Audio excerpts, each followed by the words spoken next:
Hi, this week we're assembling the children's play equipment down in Weston-super-Mare, and that's coming up next.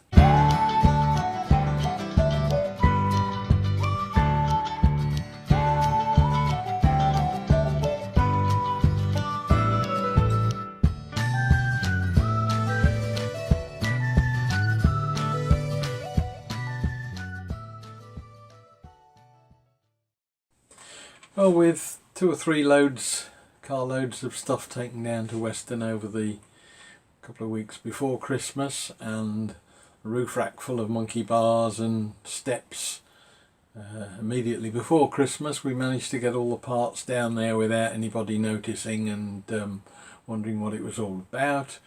The children were given the actual swing seats for Christmas in their stockings that gave them the clue to what was happening, and then fortunately we had some decent weather over the couple of days, Boxing Day and the day after, and I managed to get on and get the thing put up. And here's a video of taken at the time of how it went.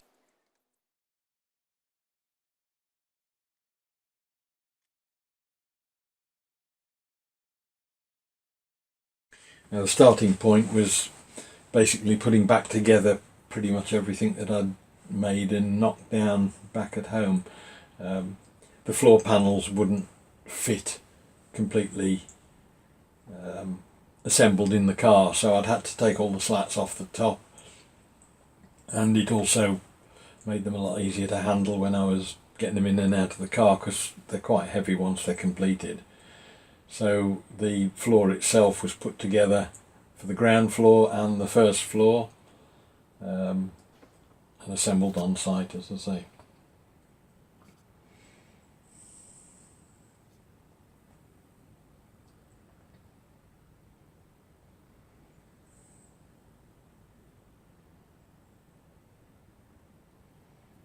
And once that was done, the roof, which had never actually been put together other than loosely by hand, was nailed up with all the panels that had been pre-cut. They were just popped on as they'd been laid out originally, but put on with the nail gun. I was slightly concerned that because they're quite exposed and they get a lot of wind there, that just nailing on the ends was not going to be that easy to deal with bad weather conditions. So I actually used some handrail section I'd got and cut corner posts that hold the whole thing down, and it makes it a much more rigid, solid structure now. They were just screwed on afterwards. And then it was a matter of finding a suitable place to put it up. Not going for any fancy foundations at the moment because we weren't sure where it's got to go in the end, but we think it's going here. So I just levelled the ground floor panel up roughly on some blocks of concrete and pieces of slate and that sort of thing. I think, given that we've actually used it since this was being done, it's proved that there's not a massive amount of loading on the floor, and therefore those foundations that are there may well be perfectly adequate once the whole thing is put together, because the panels themselves all bolted into a fairly rigid structure, so you've effectively got 4 point loads, but they're quite well spread and it's not a huge amount of weight. So that was something we will see with time.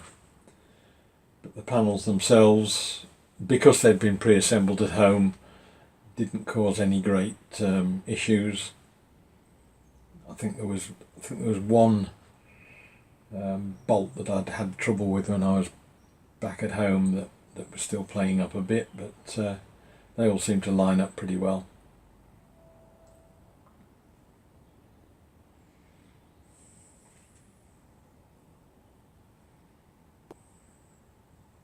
It's only when you start to see all the bits laid together and laid out there that I realised quite how much stuff I'd actually got. And the weight of that first floor panel is pretty much a handful. Once the ground floor was in, stuck a couple of the panels in the bottom of below the windows, and moved on up to the first floor. And I think this time I managed to get it right first time. Previously, when I'd assembled it, I got the panel in the wrong way around to start with, but they all went in fairly straightforwardly.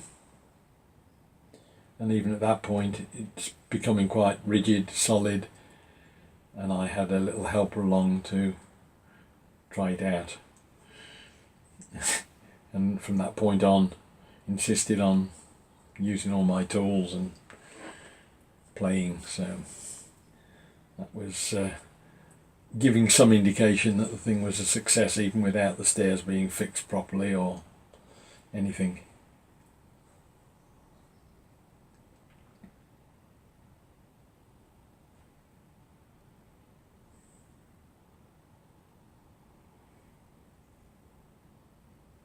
I would have thought you got tired running round and round and round and going down the slide, but clearly not.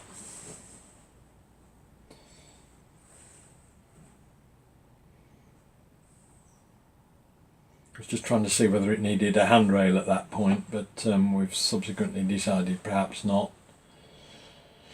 This was the second day, I think, when I got the roof on.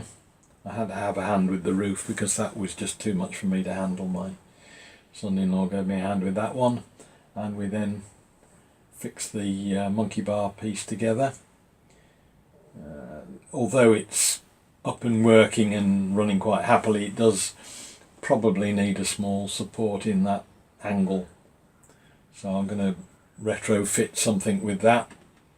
But what I did think it would need would be some sideways stabilisation, but it appears to be okay even when they're using the swings at the moment, so there's some reasonably good news on that front, that I'm not having to do a lot of work. And of course none of this had been pre-assembled, so it was a bit more of a suck it and see.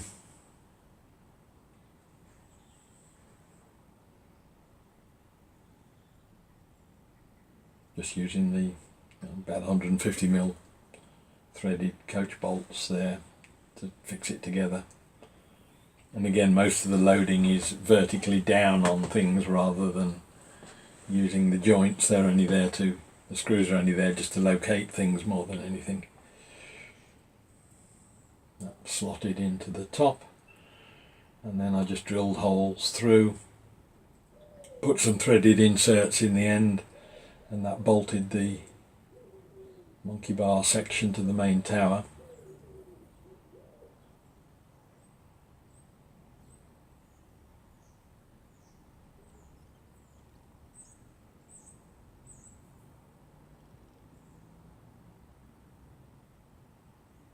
And of course again the little helper was there helping and playing on the slide.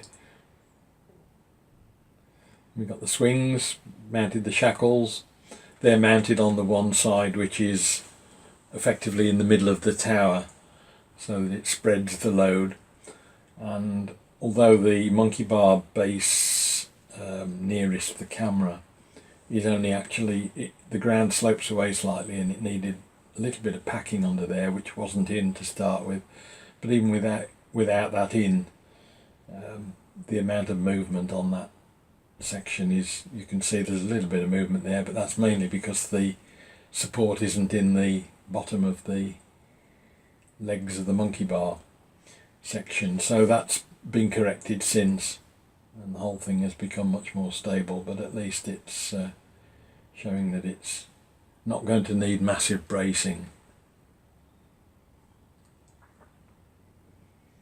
And we put the other seat in for number 2, at which point he came out to have a look and a swing as well.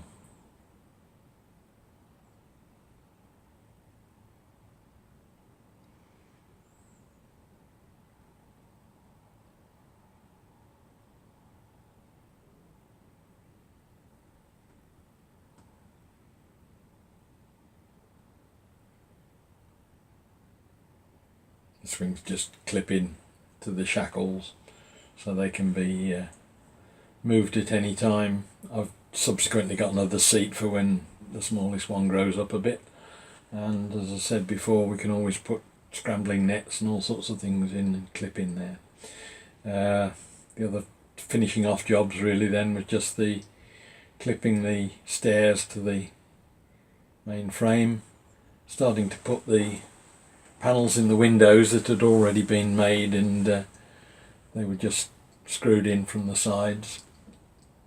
And again, it's the same problem as I had before. There's 8 panels, 8 windows, 4 screws in each. It's quite a long time just messing around screwing these things together.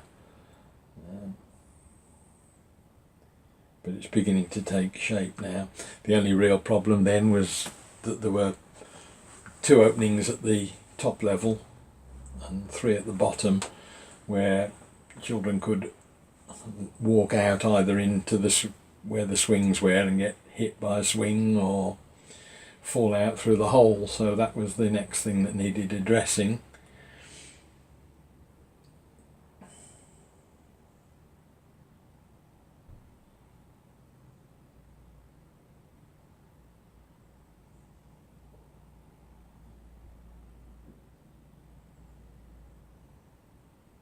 Up to this point, everything I've put together had been prefabricated, but the infill panels were something which I hadn't had time to do. I'd obviously got the half panels of the black plastic that had been cut down for windows, and I'd taken those down with me, but the actual framework I had to go out and get some 2x1 or thereabouts, just screwed together some small panels and then fitted the black plastic to them and fitted those.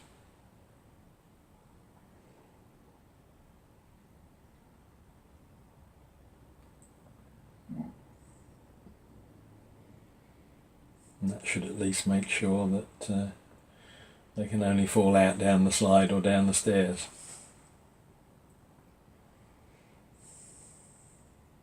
Long term in the ground floor, I've got some polycarbonate that I might well just glaze inside the screens and the vertical door infills, so that it effectively makes them a den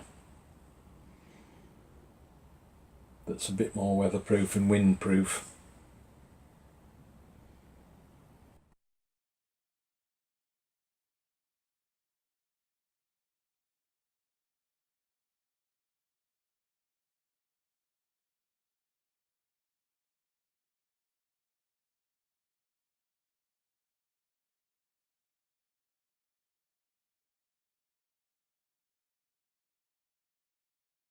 Well, I hope you enjoyed that. That was the end of that project. Plenty more to come. Next week I think we're going to make a start on the dust extraction with a bit of theory and a bit of a start on the actual ducting in the shed itself, and then we can move on to the vacuum and cyclone in a couple of weeks after that. So I look forward to seeing you then.